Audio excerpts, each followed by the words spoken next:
में 0 पर है तो फैन रेगुलेटर में हम इसे 1 पर करते हैं तो इसमें बल्ब ऑन हो चुका है। और इसे हम 2 पे करते हैं तो स्पीड और बढ़ रही है, 3 पे करते हैं तो और स्पीड बढ़ रही है, 4 पे करते हैं तो और बढ़ रहा है, और 5 पे करते हैं तो ये फुल जल रहा है, यानी कि इसमें सीलिंग फैन की फुल स्पीड हो जाती है।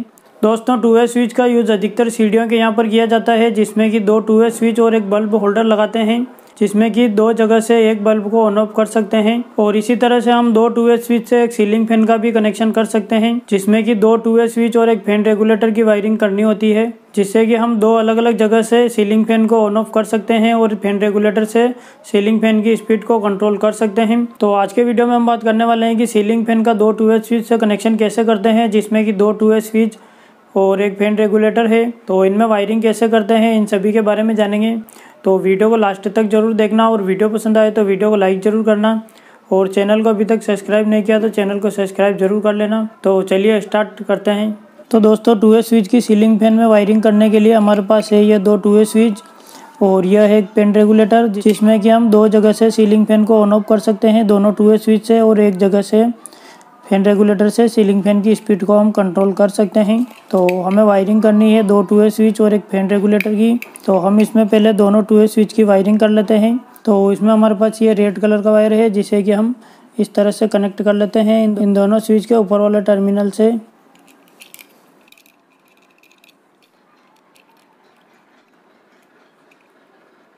और इस वायर के दूसरे सिरे को हमें इस स्विच के ऊपर वाले टर्मिनल से कनेक्ट कर लेना है इस तरह से।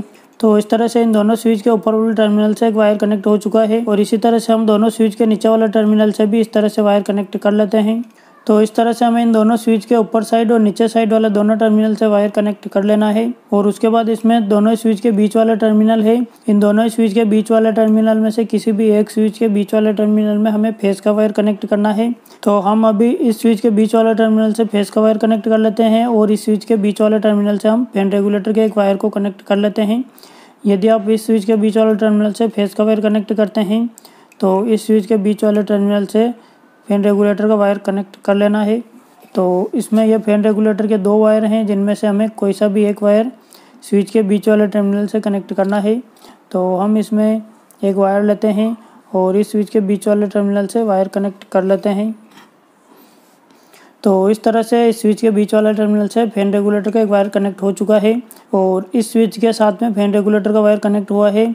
तो यह फैन रेगुलेटर इस स्विच के साथ ही लगेगा, यानी कि जिस इलेक्ट्रिक बोर्ड में यह स्विच लगेगा उसी इलेक्ट्रिक बोर्ड में फैन रेगुलेटर लगेगा स्विच के पास में। और यदि आप फैन रेगुलेटर को इस स्विच के बीच वाला टर्मिनल से कनेक्ट करते हैं तो फैन रेगुलेटर इस स्विच के साथ ही कनेक्ट होगा। और इसमें यह फैन रेगुलेटर का जो दूसरा वायर है, इस वायर को हमें सीलिंग फैन के एक वायर से कनेक्ट करना है, और सीलिंग फैन में न्यूट्रल का वायर डायरेक्ट कनेक्ट होता है। तो हम इसमें सीलिंग फैन की जगह एक बल्ब होल्डर को लगाते हैं, और बल्ब होल्डर में ही दोनों स्विच से बल्ब को ऑन ऑफ करके और स्पीड को कंट्रोल करके देखने वाले हैं। तो हम लेते हैं इस तरह का होल्डर, और आप किसी भी तरह का होल्डर यूज़ कर सकते हैं, या फिर सीलिंग फैन में वायर को कनेक्ट कर सकते हैं। तो इस तरह से हम वायर लेते हैं, और इस तरह से होल्डर के एक टर्मिनल से कनेक्ट कर लेते हैं, और इस वायर के दूसरे सिरे को हम फैन रेगुलेटर के इस वायर से कनेक्ट कर लेते हैं। इस तरह से हमें जॉइंट कर लेना है, और इस जॉइंट पर हम टेप लगा लेते हैं। और अब हमें इसमें फेज और न्यूट्रल का वायर कनेक्ट करना है, जो कि फेज का वायर हमें इस स्विच के बीच वाला टर्मिनल से कनेक्ट करना है, और न्यूट्रल का वायर हमें होल्डर के दूसरे टर्मिनल से कनेक्ट करना है। तो इसमें हमारे पास ये 2 वायर है, जिनमें से ब्लैक वायर है जो कि न्यूट्रल का वायर है, और रेड कलर का वायर है जो कि फेज का वायर है।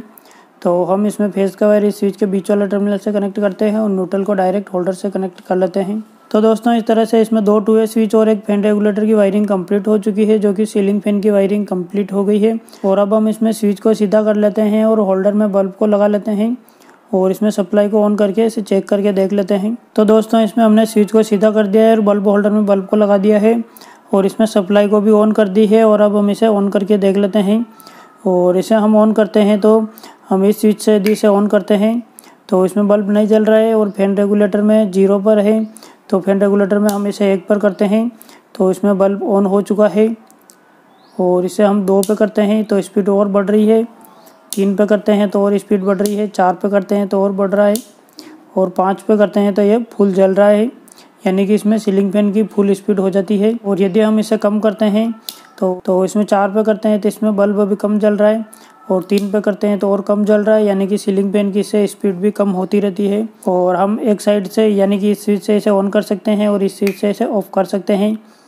और यदि हम इस स्विच से ऑन करना चाहें तो कर सकते हैं, और इसी स्विच से बंद कर सकते हैं, और इस स्विच से ऑन कर सकते हैं, और इस स्विच से ऑफ कर सकते हैं, और यहाँ से ऑन करके हम यहाँ से ऑफ कर सकते हैं।